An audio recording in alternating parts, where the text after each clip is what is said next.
What's going on, Jerome's? Woo-hoo. Which woman? It's a beautiful Monday. It's time for a 7-round Vikings mock draft post-combine, and we're going to have some fun. All right, so we're going to stick and pick, but of course, this is not NAM. There are rules here. A scenario, Kirko signs with the Falcons. Danielle signs with the Rams. Darnold, Mullins, Hall as the bridge quarterback. Even though, we know. We know we're going for QB. JJ is extended. Reisner is re-signed to play center. Let's make it happen. Bradbury is cut. Wanham, Hicks, Osborne, Powell re-signed. Harrison Smith released. Maybe he retires. Maybe he signs with the Cowboys. Who knows? Free agents. Daddy likes. So with Kirko and Danielle gone, even with void year cap hits, the Vikings save cap by not having to sign them. So Wilkins, Bryce Huff, and Sean Murphy Bunting really suturing up that defense. Let's go, man. So I fired up. We're gonna stick and pick, enhance. First up. So just seeing what happened here. Caleb Williams, May Harrison, DeJean. A little bit of a surprise. So in this simulation, so as we always do, like I don't think Jaden Daniels gets out of the top 10, let alone it gets out of the top 3, let alone the top 10. So we always just sort of ignore him, and I know what's going to happen. I don't think that JJ McCarthy gets to 11 anymore, but last mock draft we traded up to 8 with the Falcons after they signed Kirk to go get McCarthy. Then people got so mad, people got so angry. So we'll just stick and pick and take little JJ McCarthy, a little 6'3", little 219. Last year just shy of 3,000 yards passing, 24 touchdowns, 4 picks, 167 quarterback rate. Now again, I fully understand that people say, well, what about his stats? Kid is a leader. Kid has got traits, and I think that he's going to be a much better statistical professional than he will be a college player. Plus, what McCown and O'Connell want to do, under center, play action, throwing on time, throw with anticipation. J.J. McCarthy has that. Now, does he have a little bit of Mitchell Trubisky ponder that he can't throw left? Don't know. Guess we'll find out. There you go. So, Jaden McCarthy, you are the next future franchise quarterback. Plus, probably going to have to start right away. But overall, feeling pretty good. Ooh, Adonai Mitchell's there. That's right. Xavier Worthy got all the hype, but Mitchell's a damn stud, man. Absolutely. But here in the second round, so Chop Robinson is there chilling. Edrin Cooper certainly would be interesting. Chris Jenkins is also there, but we have to be swayed and biased by the combine a little bit. So Braden Fisk, the pride of Florida State, 6'4", 292. Dude was moving. So 4.78 40 and 9.92 RAS. What up, Sylvie? This is what happens when the weather gets nice. You got the window open, the cat just likes to sit in the window. Plus, there's a neighborhood beef. So there's an orange cat that occasionally comes in our backyard, and then Sylvie just like stares out the window at her. I don't know if it's a beef or if they want to be friends. You know what I mean? But Braden Fisk, 9 tackles for loss, 6 sacks, 28 pressures. He's a whirling dervish of heart and hustle. He's positional versatility as well. Can play some pass rushing nose, can play 3-tech, can play 4-5 tech. So, the Vikings getting themselves a dude who's going to get that penetration on the inside. It makes a lot of sense here at 42. And also the fact that they, like we said in the scenario, have Christian Wilkins. Baby, we got a stew going. We got a stew going along the defensive line. Where'd he go? Oh, no. Did we lose him? Or did I just scroll past? Braden Fisk. There you go. You're a Viking. All right, so no third-round pick because of the Hawkinson trade. So up at 109 and feeling fine. I think we know. I think we firmly know what we're going to do in this spot. So Jordan Travis, no. All right. Oh no, is Cooper Beebe gone? Oh no, where'd he go? Cooper Beebe and Beebe accessories. Now Beebe is probably going to go day 2. Given his track record as well as given his performance at the combine. Did we lose him? Beebe? Oh, no, we didn't lose him. We got him. We got his ass. So 6'4", 335. I need to work on reading. So 6'4", 335, 90.4 PFF pass blocking grade last year, 9 pressures, 2 sacks allowed, 2-time All-American, 3-time Big 10, Big 12, whatever conference, first team, as well as a back-to-back Big 12 Offensive Lineman of the Year. He is a dude who will punch you in the face, solid anchor, better movement skills at the combine than showed up on tape. A little bit shortish arms, but he is a rock. He is an absolute mountain. And like we said, we're going Kansas State. Maybe we should sign Cody Whitehair as depth as well. Woo woo, go Wildcats. All right, so we said our plan: cutting Bradbury, moving Reisner to center, and then planting Cooper Beebe's ass at left guard. Let's go, Cooper Beebe. You are a Viking. All right, so now. Need a little bit of help on the edge, ideally, and we're looking around, seeing what's there. Actually, who are we kidding? Who are we kidding here?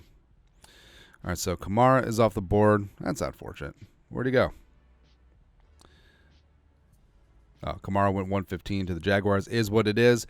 So now we're in shifty mode. So Shipley is there. Definitely could go. Definitely could go there. Logan Lee is intriguing, but I really like me some Trey Benson. And Benson, formerly at Oregon, had 2 good years at Florida State, 6'2", 216. Last year, 906-yard rushing, 14 touchdowns, 5.8 yards per carry. Decent receiver as well. But I think that he could be a nice, well-rounded back to pair up with Ty Chandler going forward. Plus a 9.78 RAS, ran a 4.38 40. I think he's going to be good to go. So Trey Benson, welcome on in. You are a Viking. All right, so 145 overall. All right, so now we're in an interesting spot. So people are going to get really mad when the next pick comes in. But look on the edge. Living on the edge. McGregor is there. Brenan Jackson is the guy that I like a lot, even though he's more of a 4-tech, 5-tech. Let's see here. Yeah, we can always hit up Jackson later. So for the Vikings at 145, I think people are going to get really mad. And this is a player that is going to go higher than people expect as of right now because of how he did at the Combine. But Tanner Bortolini. Now, I understand all 3 Michigan interior linemen are on the board. I get it. I fully understand. Drake Nugent is stud. Zinter coming off that injury. Keegan is fine.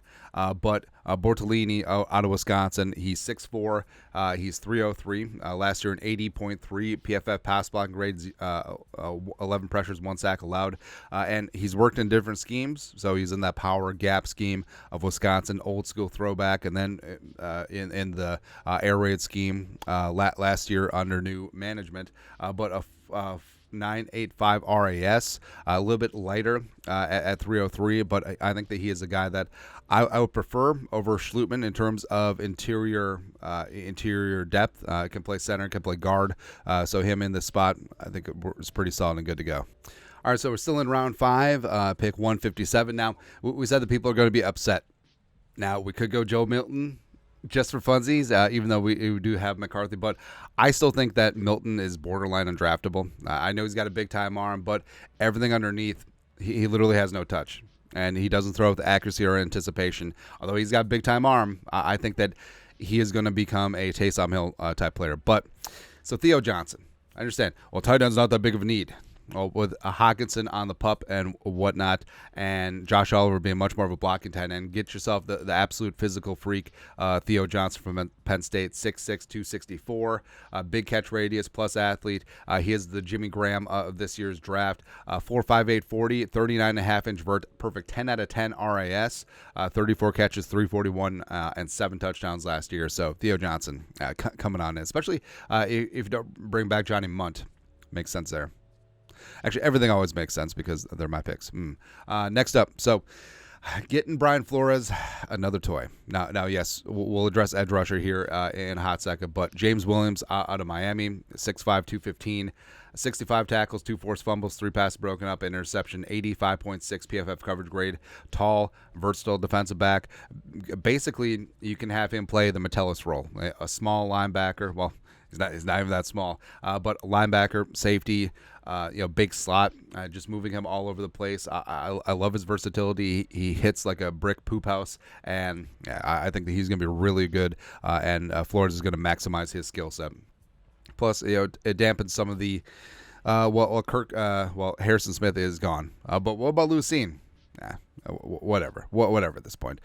Into the 6th round. So 179 overall. We are getting our guy Brenan Jackson from Washington State. Now, Jackson, a bit more of a 4-tech, 5-tech, but can play some stand-up as well. But he's 6'3", 264, 8.5 sacks for the Cougars last year. Ran a 4.69 40, 8.97 RAS. I think he's huge value at the top of the 6.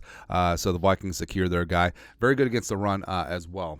So another good front 7 defensive player for the Vikes. And then lastly, you know what we're doing. I think you know what is up in this scenario. So the Vikings chilling here. Dylan McMahon, another undersized center from NC State. Sure, why not? No, you know what we're doing. So Evan Anderson, the pride of Florida Atlantic, was a combine snub. It was absolute BS, man. But so 6'3", was formerly like Tree Fitty for the Loch Ness Monster, but slimmed down to 319 for the Shrine Bowl, which he tore up. He's an adept pass rusher as well. Very good stuff in the run. 83.7 PFF run defense grade last year. 18 pressures, 5.5 tackles for loss, 3.5 sacks. So adding size on the inside is certainly the name of the game. So going through our scenario again. So Kirko re-signs with the... Not re-signs, but Kirko signs with the Falcons. Danielle signs with the Rams. Darnold is brought in as a bridge quarterback. Sure. JJ still signs extension. Reisner is signed to play center. Bradbury cut. Wanham is back. Hicks, Osborne, Powell are back. Harrison and gone. Wilkins, Huff, and Murphy Bunting in free agency. And then my darling, I can't get enough of your love, babe. And I don't know why. No, man, they hate my draft. No matter how hard I try, I just die, baby. So McCarthy at 11. I don't think he gets to 11, but like we said, people got mad last time we traded up. Braden Fisk is going to come in and just be the absolute heart and hustle and muscle along the defensive line. Harrison Phillips, Wilkins, let's go. Cooper Beebe, your day 1 starting left guard. Ass and size. Trey Benson, a little bit of a do-it-all running back coming out of the Florida State University. Him and Ty Chandler are going to be your 1-2 punch. Tanner Bortolini. Now, again, I understand we passed up on the Michigan interior offensive lineman, but I think that Bortolini's versatility, I think that him being scheme agnostic, I think that him being a tough physical competitor, I like him in the 5th round, even though PFF disagreed. Whatever.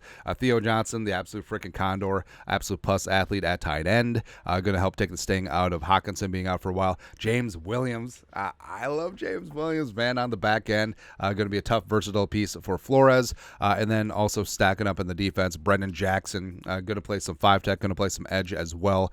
Very good against the run. Also has a nose for a quarterback. I love that. And then Evan Anderson, size, ass. Although also brings a bit of a pass rush too.